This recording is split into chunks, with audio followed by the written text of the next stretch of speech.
The village of Drachenstein glowed with the vibrant colors of Christmas, but an air of unease permeated the atmosphere. The wooden houses, adorned with garlands and twinkling lights, stood in stark contrast to the biting cold that brought the villagers together in groups, seeking to ward off the growing fear in their hearts. Greta, a rebellious young woman with an indomitable spirit, walked through the streets, watching her friends laugh and dance to festive songs. However, her gaze did not mingle with their enthusiasm. She felt distant, as if a veil of darkness separated her from what was supposed to be a joyful time. Meanwhile, her brother Hans, a boy with curious eyes and a restless mind, listened to the stories told around the fire. The legends about Krampus, the spirit said to emerge on Christmas night to punish the disobedient, echoed in the conversations. Hans, though intrigued, felt a growing fear as he contemplated what the figure of Krampus represented. He observed his sister passionately debating with her friends, challenging popular beliefs and mocking superstitions.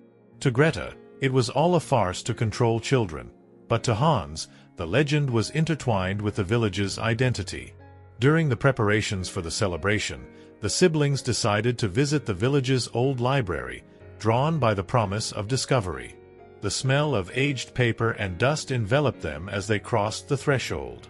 Among the shelves packed with forgotten books, their eyes fixed on a worn diary that seemed to carry the weight of untold stories. As they turned the yellowed pages, they uncovered accounts from past residents detailing a deep connection between Krampus and the inhabitants of Drachenstein.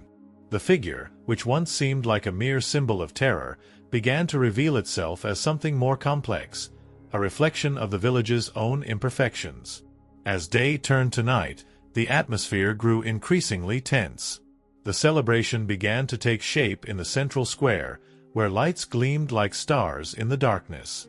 Yet the distant echo of a bell rang through the mountains, bringing a sense of foreboding. Hans, now more captivated than ever by the legend, listened to the children recounting tales of Krampus, their voices filled with fear and fascination. Greta felt a chill run down her spine as she noticed her brother's growing curiosity. Krampus night was approaching, and the line between good and evil seemed to blur, leaving everyone in Drachenstein at the mercy of an unknown fate. Night cloaked the village of Drachenstein in a veil of mystery and uncertainty. Determined to escape the whispers that surrounded her, Greta decided to venture out with her friends along streets lit by flickering lanterns. Excitement and adrenaline drove her to ignore the unease taking hold of her heart.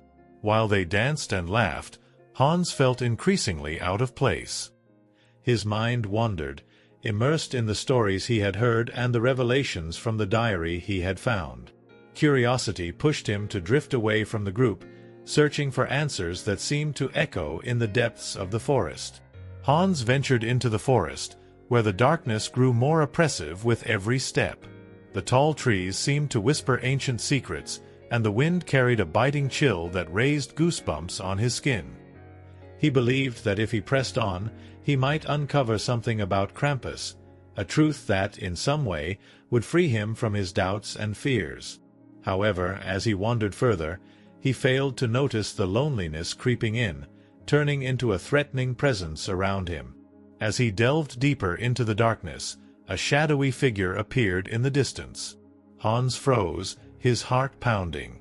He couldn't tell if it was real or a trick of his fevered imagination. Meanwhile, the sound of children's laughter echoed through the forest. Curious, Hans approached the sound, only to discover a group of children who had also ventured into the night. They spoke excitedly about a ritual, a mystical event that would occur when Krampus appeared. A chill ran down Hans's spine as he imagined what it might entail. Worry began to consume Greta when she noticed Hans's absence. Instinct drove her to leave the group and follow her brother. The forest, once merely a dark backdrop, now felt like a labyrinth of uncertainties. As she moved between the trees, the darkness seemed to close in around her. The sound of clanking metal chains broke the silence, bringing a crushing sense that something was amiss. Fear propelled her to quicken her pace until, finally, she spotted Hans in a clearing. Her brother's expression, fixed on something he couldn't comprehend, made her heart race.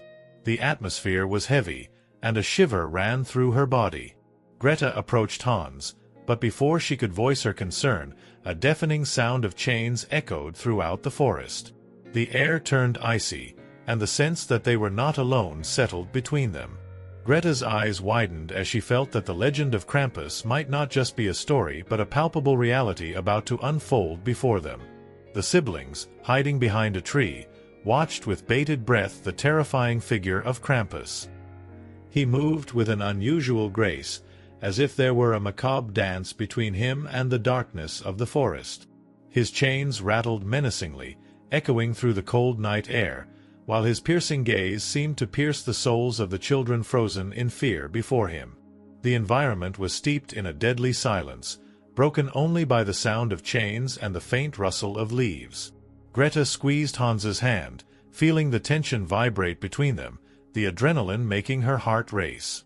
Krampus, with his beastly face and imposing horns, seemed like a manifestation of the very terror that haunted the village's legends. The scene took an unexpected turn when an intense light burst through the forest, illuminating the surroundings as if the sun had decided to rise in the middle of the night. A mysterious woman appeared, seemingly emerging from the shadows, and placed herself between Krampus and the children. Her presence was both comforting and unsettling, as though she were a guardian of the village's deepest secrets. Wearing a cloak that reflected the light ethereally, she radiated an aura of protection and wisdom, challenging the threatening figure of Krampus. Greta and Hans, still hidden, felt a wave of hope mixed with confusion as they watched the woman confront the creature. With a firm gesture, the woman began to speak, and her words seemed to have the power to calm the storm forming around them. She explained that Krampus was not merely a figure of terror, but also a guardian of lost souls. Every child he took had a reason, a greater meaning, and his role was to restore the balance between goodness and disobedience. Greta and Hans listened intently, absorbing every fragment of knowledge she shared. The revelation was both shocking and liberating. Krampus, long viewed as a monster, was, in fact, part of a greater cycle involving the village and its traditions. The fear that had once dominated the hearts of the children now transformed into a deeper understanding of the complexity of the legends and the meaning of Christmas. The secret cave in the mountains exuded an air of mystery and reverence, its walls adorned with antiquities that seemed to whisper secrets from forgotten times. Guided by the enigmatic woman, Greta and Hans entered the shadowy space, where the faint light of their lanterns danced in the darkness, revealing artifacts that told the story of the village of Drachenstein. Wooden statuettes, intricately carved, depicted figures of former residents, while faded tapestries hung from the walls, recounting rituals and traditions lost in the mists of time. With a delicate gesture, the woman pointed to a rustic altar at the center of the cave, covered with a yellowed linen cloth. Resting there were objects that seemed to pulse with their own energy: a rusted bell, a demon mask, and a leather-bound book whose yellowed pages were filled with notes and drawings. With each step they took, the echo of their footsteps reverberated, as if the cave itself was attuned to the siblings' presence. The atmosphere, laden with a mix of dread and fascination, wrapped Greta and Hans in a heavy embrace. The woman began to unveil the story of the village, mentioning an ancient curse that had plagued it for generations. Her eyes gleamed with deep, somber knowledge. She spoke of sins from a distant past, when the villagers, in their greed and defiance, provoked the wrath of forces beyond their understanding. Krampus, then, had become the guardian of this justice, maintaining a fragile balance between goodness and disobedience. As the woman spoke, Hans felt an increasing connection to the stories he had heard. The weight of responsibility seemed to materialize on his shoulders, and he wondered if he could truly help reverse the curse hanging over the village. Greta, for her part, was torn between fear and determination. The idea that her actions could have such profound consequences frightened her, but also awakened her urgency to bring change. When the woman asked the siblings to join her in a task that could change the fate of the village, the air in the cave grew even denser. The determination in her eyes spoke of a dangerous but necessary path. It was at that moment that Krampus, with his imposing and terrifying figure, appeared at the cave's entrance, interrupting the flow of the conversation. The woman then began to transform into a luminous spirit, an ethereal presence radiating both hope and fear.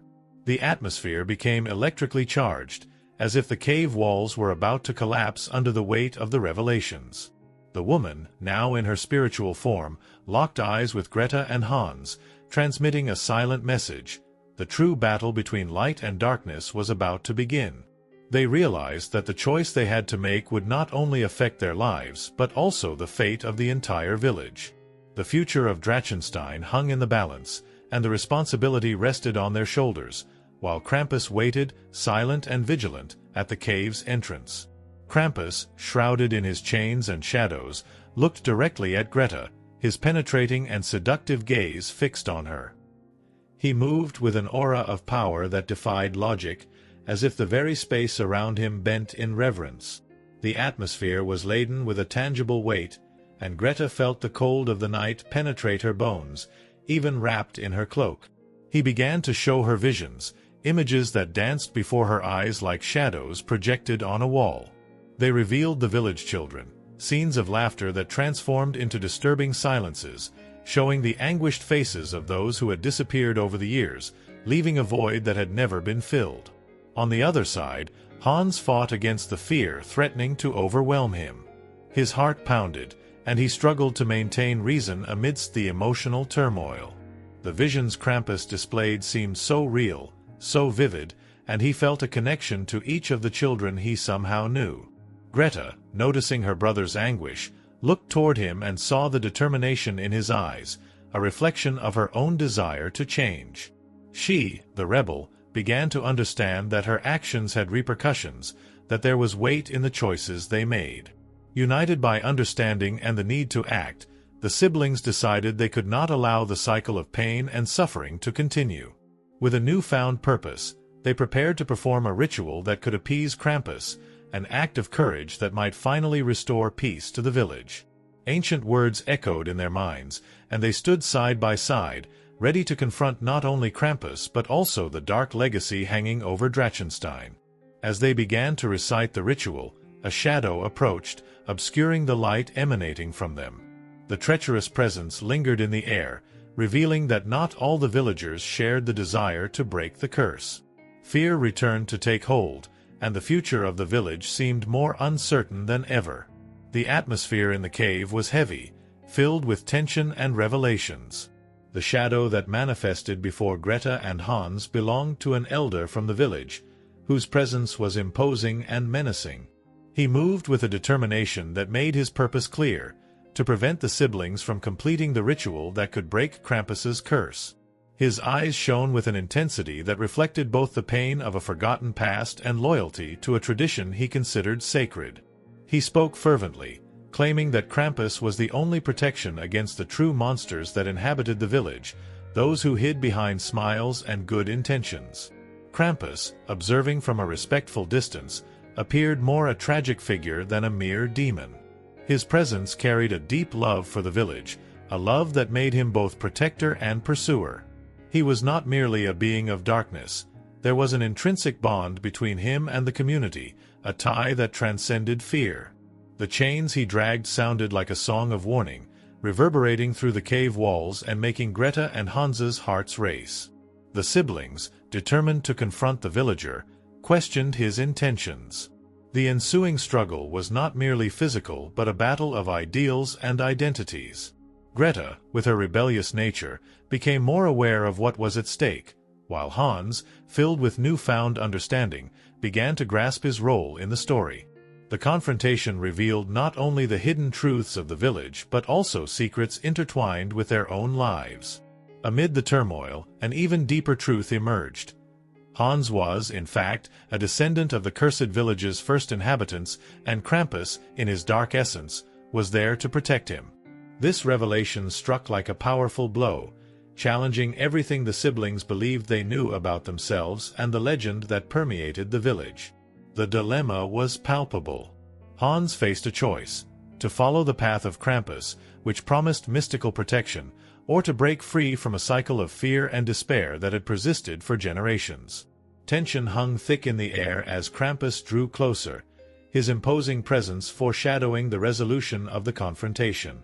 The village's future, The very essence of who they were hinged on the decision Hans would make.